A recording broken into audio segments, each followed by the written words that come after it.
எல்லா இல்லத்திலும் நம்முடைய பாரத பிரதமர் நரேந்திர மோடி அவர்கள் குடியிருக்கிறாங்க. எதிர்க்கட்சி நண்பர்கள் அவங்களால மக்கள்கிட்ட போக முடியல, அவங்களால மக்கள்கிட்ட பேச முடியல, அவங்களுடைய எந்த ஒரு திட்டமும் கூட மக்கள் பக்கத்திலேயே போகல. பிரதமர் அவர்கள் கஷ்டப்பட்டு யோசிச்சு ஒரு நடுத்தர மக்களுக்கு வாங்கக்கூடிய மருந்தினுடைய விலை குறைவா இருக்கணும் அப்படிங்கிறதுக்காக பிரதம மந்திரி மருந்தகத்தை ஆரம்பிச்சாங்கன்னா, இங்க இருக்கக்கூடிய முதலமைச்சர் ஐயா மு.க. ஸ்டாலின் அவர்களுக்கு அதுக்கு அனுமதியும் கொடுக்க மாட்டாரு, அது வந்தாங்கன்னா தடையும் போடுவாரு. அதற்கு நேற்று அவர் புதுசா முதலமைச்சர் மருந்தகம் அப்படியே காப்பி அடிச்சு அந்த மருந்தகத்தை கொண்டு இந்த அநியாயத்தை எங்கேயாச்சும் பார்த்துருக்கீங்களா?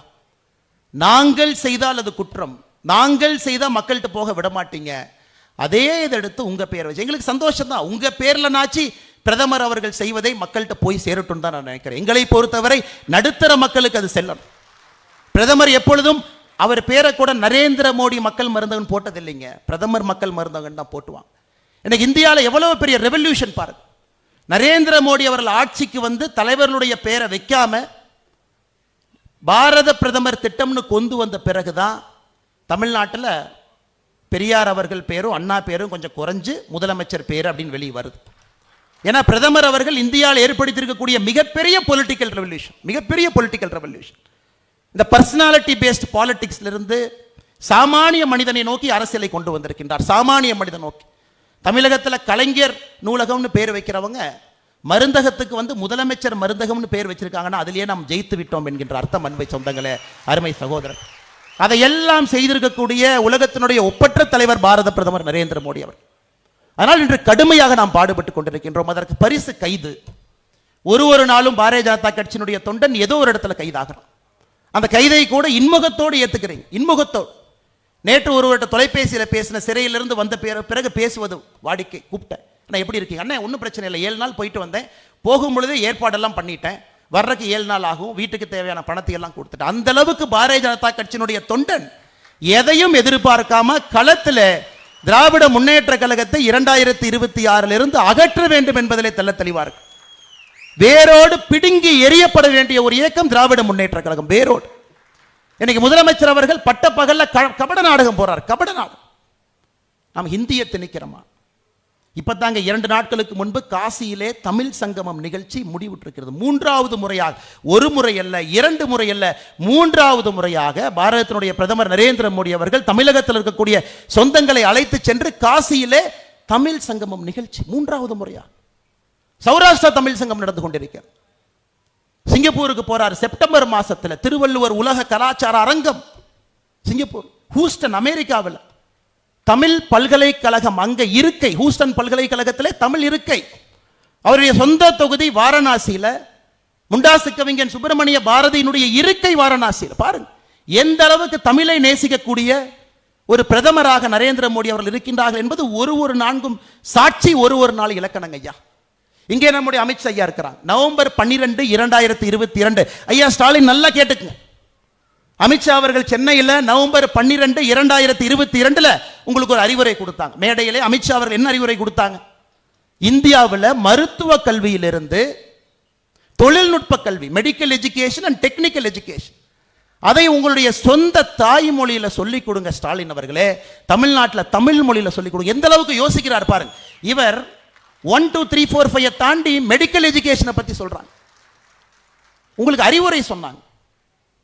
எத்தனையோ தமிழ் மீடியம் ஸ்கூல் படிச்சு முடிச்சுட்டு குழந்தைக மருத்துவ கல்லூரிக்கு வருவாங்க, இன்ஜினியரிங் கல்லூரிக்கு வருவாங்க. நவம்பர் 12, 2022 உங்களுக்கு தமிழ் மொழியில சொல்லிக் கொடுங்க. எப்படி அமித்ஷா அவர்கள் இந்தியை திணிப்பாங்க?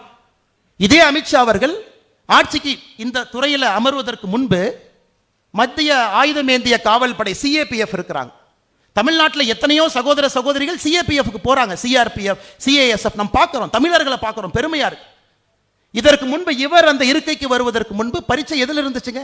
ஆங்கிலத்தில் இருந்தது, ஹிந்தியில் இருந்தது. உள்துறை அமைச்சராக வந்த பிறகு 13 பிராந்திய மொழிகள் தமிழ் உட்பட அந்த பரீட்சை எழுதலாம். 13 மொழிகள் முதலாக தமிழ்ல பரீட்சை எழுதலாம். இவர்கள் எப்படி இந்தியை திணிப்பாங்க? ஹிந்தி திணிக்கப்பட்ட இந்தியாவிலே தாய்மொழியை திணித்துக் கொண்டிருக்கின்றார்கள் பாரத பிரதமர் நரேந்திர மோடி அவர்களும் உள்துறை அமைச்சர் அமித்ஷாஜி அவர்கள். அதனால எந்த ஊர்ல உட்கார்ந்து யாருக்கு நம்முடைய முதலமைச்சர் அவர்கள் கதை சொல்லிட்டு இருக்காங்கன்னு எனக்கு தெரியல. இன்னைக்கு அவர் ஆரம்பிச்சார், எந்த தமிழகத்தில் இருக்கக்கூடிய சொந்தமும் ஏற்றுக்கொள்வதற்கு தயாரா இல்லை. எல்லாரும் சொல்லிட்டாங்க, ஐயா பொய் சொல்றீங்க, என் குழந்தை விருப்பப்பட்டு மோடியை தமிழுக்கு இவ்வளவு மரியாதை கொடுக்கிறாங்க. அமித்ஷா அவர்கள் நேற்று விமான நிலையத்துக்கு வந்தவுடன் இன்னைக்கு பாருங்க, திருக்குறள் இருக்கக்கூடிய 133 அதிகாரம் பொறிக்கப்பட்ட பொன்னாடை அவர் கொடுக்கிறோம். 247 தமிழ் எழுத்துக்களால் எழுதப்பட்ட ஓவியம் அமித்ஷாஜி அவர்களுக்கு கொடுக்கப்பட இருக்கிறது. இது பாரதிய ஜனதா கட்சி தமிழை வளர்க்கும், தமிழோடு இருக்கும் என்பதற்கு பாரத பிரதமர் நரேந்திர மோடி அவர்களிடம் கடைக்கோடி தொண்டன் வரை ஒருத்தரும் உழைச்சிக்கிட்டு இருக்கும். ஏன்னா உங்களுடைய ஆட்சியில தமிழ் கெட்டு விட்டது, தமிழ் படிப்பவர்களுடைய எண்ணிக்கை குறைந்து விட்டது, ஆங்கில வழி கல்விக்கு எல்லாம் போயிட்டாங்க. முதலமைச்சர் நடத்தக்கூடிய குடும்பத்தினுடைய சொந்த பள்ளி உங்களுக்கு தெரியாதுல்ல, சொந்த பள்ளியில இந்தி திணிக்கிறாங்க. இது தெரிஞ்சவுடன் முதலமைச்சர் எங்க போயிட்டாரு? தொகுதி மறுசீரமைப்புன்னு புதுசா ஒரு அஸ்திரத்தை கையில் எடுத்திருக்காரு, டீலிமிட்டேஷன். அதை நான் பேச விரும்பல, அமித்ஷாஜி அவர்கள் பேசுவாங்கன்னு நினைக்கிறேன். அதனால் முதலமைச்சர் அவர்களை நல்லா கேட்டுக்கு, நீங்கள் தமிழகத்தில் என்னதான் குட்டிகரணம் போட்டாலும் 2026 நீங்கள் வீட்டுக்கு அனுப்பப்படுவது உறுதி, அனுப்பப்படுவது உறுதி. அது வரைக்கும் நீங்க குட்டியக்காரணம் போடலாம், அது உறுதியாகிவிட்டது. A desperate man tries desperate measures அப்படிம்பாங்க. ஒரு மனிதன் எந்த ஒரு சூழ்நிலையில் எந்த ஒரு வேலையும் இல்லைன்னா எதை வேண்டுமானாலும் செய்ய துணிவான் என்பதற்கு உதாரணமாக தமிழகத்தினுடைய முதலமைச்சர் ஐயா மு.க. ஸ்டாலின் அவர்கள் இருக்கின்றார். ஆனால் அன்பு சொந்தங்களே, நாம் இன்னும் கடுமையாக உழைக்கணும். நீங்க பாருங்க, ஹரியானா, மகாராஷ்டிரா, டெல்லி 27 ஆண்டுகளுக்கு பிறகு அரவிந்த் கெஜ்ரிவால் அவங்க என்ன சொன்னாங்க? மோடிஜி அவர்கள் ஜெயிக்கணும்னா இன்னொரு ஜென்மம் எடுத்து வரணுமா. ஆல் டிக்டேட்டர்ஸ் டை எ டெரிபிள் டெத். அது உலகத்தினுடைய நியத்தி, உலகத்தினுடைய ஹிஸ்டரி. ஆட்சியில் இருக்கும் பொழுது கீழே விழுவது அவ்வளவு பெரிய வீழ்ச்சியாக இருக்கும். அரவிந்த் கெஜ்ரிவால் இஸ் டிக்டேட்டர், மம்தா பானர்ஜி அவர்கள் டிக்டேட்டர், டிக்டேட்டர்ஷிப் குவாலிட்டி.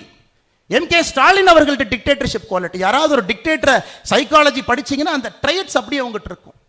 2 மணிக்கு கைது பண்றது, கருத்து சுதந்திரத்தை நறுக்கிறது, பொய் பேசுறது, துணிக்கிறது, நாம பொய் பேசுறோம், நம்ம மேல பொய் சொல்றது. அதனால் அரவிந்த் கெஜ்ரிவால் அவர்கள் சென்று விட்டார். மம்தா பானர்ஜி அவர்களும் உங்களோடு சேர்ந்து வீட்டுக்கு 2026 போகத்தான் போறாங்க. அன்னைக்கு இந்தியாவிற்கு முழுமையான ஒரு சுதந்திரம் கிடைக்கத்தான் போகுது. அதை அமித்ஷாஜி அவர்கள் நடத்தி காட்டத்தான் போறாங்க. அருமை சொந்தங்களே, உங்களுக்கு இன்னொரு விஷயத்தையும் இந்த நேரத்தில் சொல்ல வேண்டும் என்பதனுடைய கடமை. புதிய தலைவர்கள் வந்திருக்கிறாங்க, புதிய தலைவர். இன்னைக்கு புதிய தலைவர்களுக்கு ஒத்துழைப்பு கொடுக்க வேண்டியது நம்முடைய கடமை. புதிய தலைவர் ரமேஷ் அவர்கள் இருக்கிறாங்க, பழைய தலைவர்கள் நாம் இருக்கிறோம். நம்மிடம் புதிய தலைவர் பழைய தலைவர் என்கின்ற வார்த்தை இல்லை. பாரதிய ஜனதா கட்சியினுடைய தொண்டன் என்கின்ற வார்த்தைக்கு மேல எல்லாம் அலங்காரம் தாங்க, அதுக்கு மேல எல்லாம் அலங்காரம் தான்.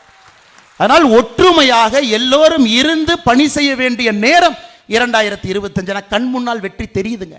மோடி அவர்கள் வந்த பிறகு நம்பிக்கை நமக்கு வந்திருக்கிறது. தமிழகத்தில் பாரதிய ஜனதா கட்சி தேசிய ஜனநாயக கூட்டணி என்டிஏ ஆட்சிக்கு வரும் 2026 நம்பிக்கை இருக்கு.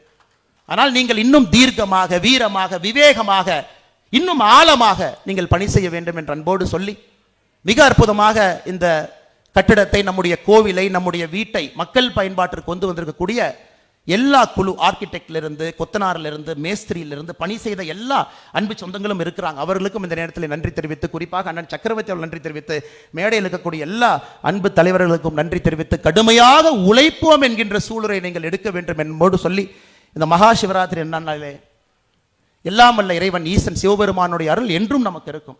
மோடி ஐயாக்கு இருக்கு, அமித்ஷா ஐயாவுக்கு இருக்கு, நட்டா ஐயாவுக்கு இருக்கு, பாரதிய ஜனதா கட்சிக்கு இருக்கும். காரணம், நியாயத்தின் பக்கம் நிற்கிறோம்.